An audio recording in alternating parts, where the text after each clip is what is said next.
Nick speaking, and welcome to this video. Right, day 26 of the WarbossTae Painting Challenge, and I've now finished the bases. Yippee! I have to say I am really happy with these bases. I have to admit, when I started this army, I didn't really know exactly how I was going to do the bases. I had no vision as such. But I certainly didn't expect to be painting green. But I have to say I'm really happy with the choice. I think they look awesome, especially now I've added the black wash. So yeah, so basically what I've done since yesterday is I dry brushed the green with the bone colour. And just zoom in a bit so you can see it. So yeah, I dry brushed the green with the bone colour, then went in, I did patches of black wash everywhere. The pieces that actually had like the stones on, I put the black wash around the stone, but not actually on the stone, just to highlight the stone a little bit, or not highlight it, but just to bring it out a bit. So I did that, and then I went around all of the rims of the bases and I painted them with the black. So that is how they are looking. So I said, really happy. Now I am going to be adding some tufts of grass to the base, but to be fair, the tufts of grass that I'm going to be adding aren't so much to sort of enhance the base. I'm going to be using that more for unit marking. So for example, on these grotesques, I've got 4 with no rocks on their base, and I've got 4 with rocks on their base. So that's effectively gives me 2 units. Let me just show you the flying bases. Here, that's those there. So I did actually paint underneath these as well, like I said I was going to. I mean, how much nicer is that? And not only did I paint underneath, but I did paint the edges of the bases as well. Just really makes them much neater and tidier. So yeah, going back to the tuft of grass, so let's just take these warriors for example. I've got 20 of the old warriors just sitting here at the back, at this moment in time, none of those have rocks on. Now the reason why I've done that is I'm going to have 10 of them with these tufts of grass on, and then I'm going to have 10 without. So I can use them as one big squad of 20, or I can have units of 10. And then these warriors on the front, I put 5 rocks on their base, so there'll be 5 with rocks, 5 without, so I can split those into units of 2. And I've done a similar thing up over there with the witches as well. So for example, right in the middle there, hopefully you can see this, those are going to be my special weapons.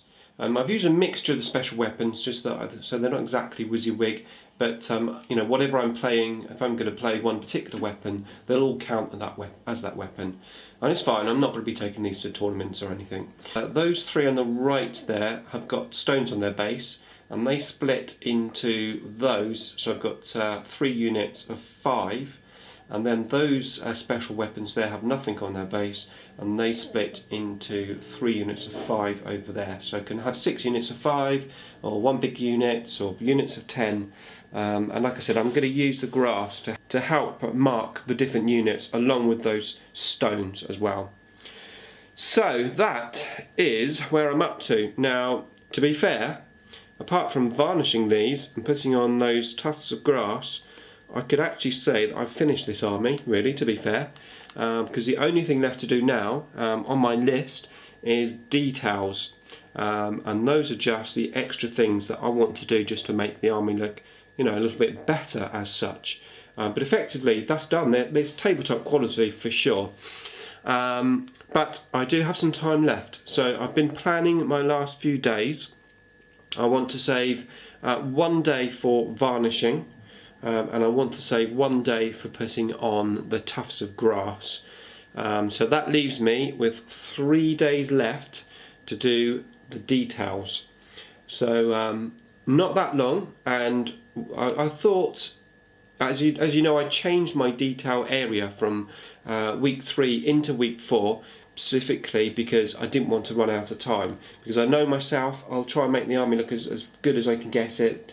And I'd probably spend too long doing those details and then not have enough time to do the last sections. So that's why I've left the details to the last. So yeah, I've got 3 days, I know where I'm going to start my detailing. I'm going to start with the bone colour. I definitely want to go in and highlight the bone colour on those weapons. I mean, they're supposed to be swords and blades and stuff, so they should have a little edge highlight. So that's what I want to do. I'm going to go in and edge highlight all of the weapons. That's going to be my first starting point. I think I'm going to concentrate on the colours that I have and making what I've painted better, rather than trying to introduce additional colours. There are a lot of details on these models that I haven't painted. You know, things like the tabards. They've got like these waist belts on with knives hanging down, and there's grenades and stuff. So there's a lot of detailing that I've not painted, basically, but I knew that was going to happen from the start. This project was not about getting details painted. This project was about getting the army painted to a tabletop standard. So yeah, but I've got a few days left, so why not make good use of it? So tomorrow I'm going to work on the bone colour, so I'll update you on that. But first of all, let's have a look at the day 26 question. If a miniature were to be produced just for you in any fictional setting, what would you want to be immortalised as in miniature form? Which game or universe would you be in? What would be your pose? What equipment would you have? Be as creative as you can. Okay, I don't know how creative I am with this type of stuff, but I suppose I'd just like to be someone in Starfleet. So yeah, immortalise me as a Star Trek figurine. And I would be, what would I be doing? I'd have my hand on my chin. Yeah, and the other hand would have a tricorder, because it's a classic item, isn't it? It's a classic Star Trek item. So I'd be holding a tricorder, hand on my chin, trying to figure out the figures, and I'd be in probably a red uniform, like a Captain Picard's uniform from Next Generation. Not the first two series, because that was rubbish uniform, but from season 3 onwards. And I wouldn't be wearing that stupid jacket that he all of a sudden got that no one else has, that was never explained. Yeah. Right, okay, so that would be my answer. Yeah. Okay, so more painting to come.